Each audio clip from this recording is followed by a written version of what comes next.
এই বেডে পালং শাক আর ধনিয়ার পাতা ছিল, ধনিয়া গাছ সব উঠাই নিছি। উঠাই নিয়ে এখন আছে এই যে দেখেন মরিচ গাছ, এই যে মরিচ গাছগুলো সুন্দর হয়েছে মাশাআল্লাহ। এই যে টমেটো গাছ হয়েছে। এখন এখানে পালং শাকের কিছু বীজ ছড়াই দেব আর ধনিয়ার বীজ কিছু ছড়াই দেব।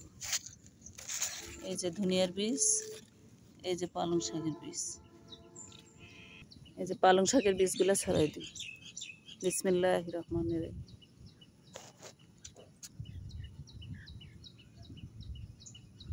যত্ন করলে গরমের সময়ও পালং শাক হয়।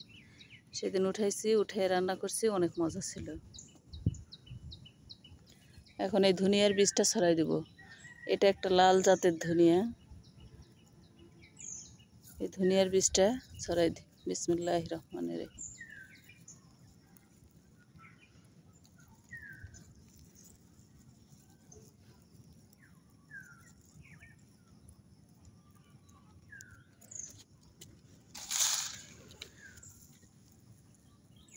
আর নিজের বেডে লাগানো ধনিয়ার যে একটা ঘ্রাণ, অনেক টেস্ট, অনেক সুঘ্রাণ।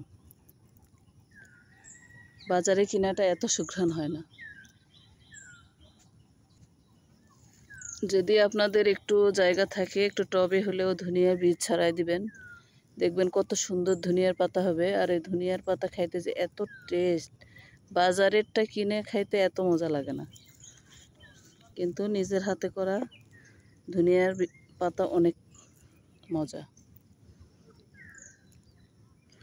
এই যে ছড়ানো হয়ে গেল। এখন এখানে আমি পানি দিয়ে দেব। এখানে হালকা করে পানি দিয়ে দেব। পানি দিয়ে দিলে বীজগুলো সুন্দরভাবে গাছ বের হবে। এখানে কলমি শাকগুলো আবার বের হয়েছে। এই কলমি শাকগুলো উঠাই নিতে হবে, উঠাই নিলে আবার বের হবে। আর এখানে যে হাইব্রিড ধনিয়া পাতার গাছ ছিল, এখানে একদম সব বীজ হয়ে গেছে, কাটা কাটা। এগুলো হাতে লাগে, হাত দিলে কত সুন্দর দেখেন মাশাআল্লাহ। আর এখানে ডাঁটা শাক দিয়েছিলাম। ডাঁটা শাকগুলো বেশি বড় হয়নি, আর একটু বড় হবে। কিছু উঠাই নিলে বেশি ঘন হয়ে গেছে, এগুলো কিছু উঠাই নিলে ফাঁকা করে দিলে সুন্দর হবে একদম। আর এখানে লাল শাকের বীজ দিয়েছিলাম, সব গাছ বের হতে লাগছে মাশাআল্লাহ।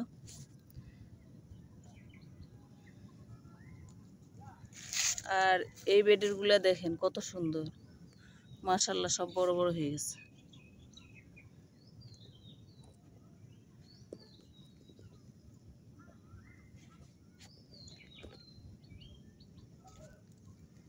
আর এত গরম পড়ছে, গাছগুলায় যদি একদিন পানি না দেওয়া হয়, গাছের অবস্থা খুবই খারাপ হয়ে যায়।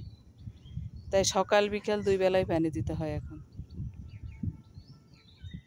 এই যে সকালবেলা সব গাছে পানি দিয়ে দিলাম মাশাআল্লাহ।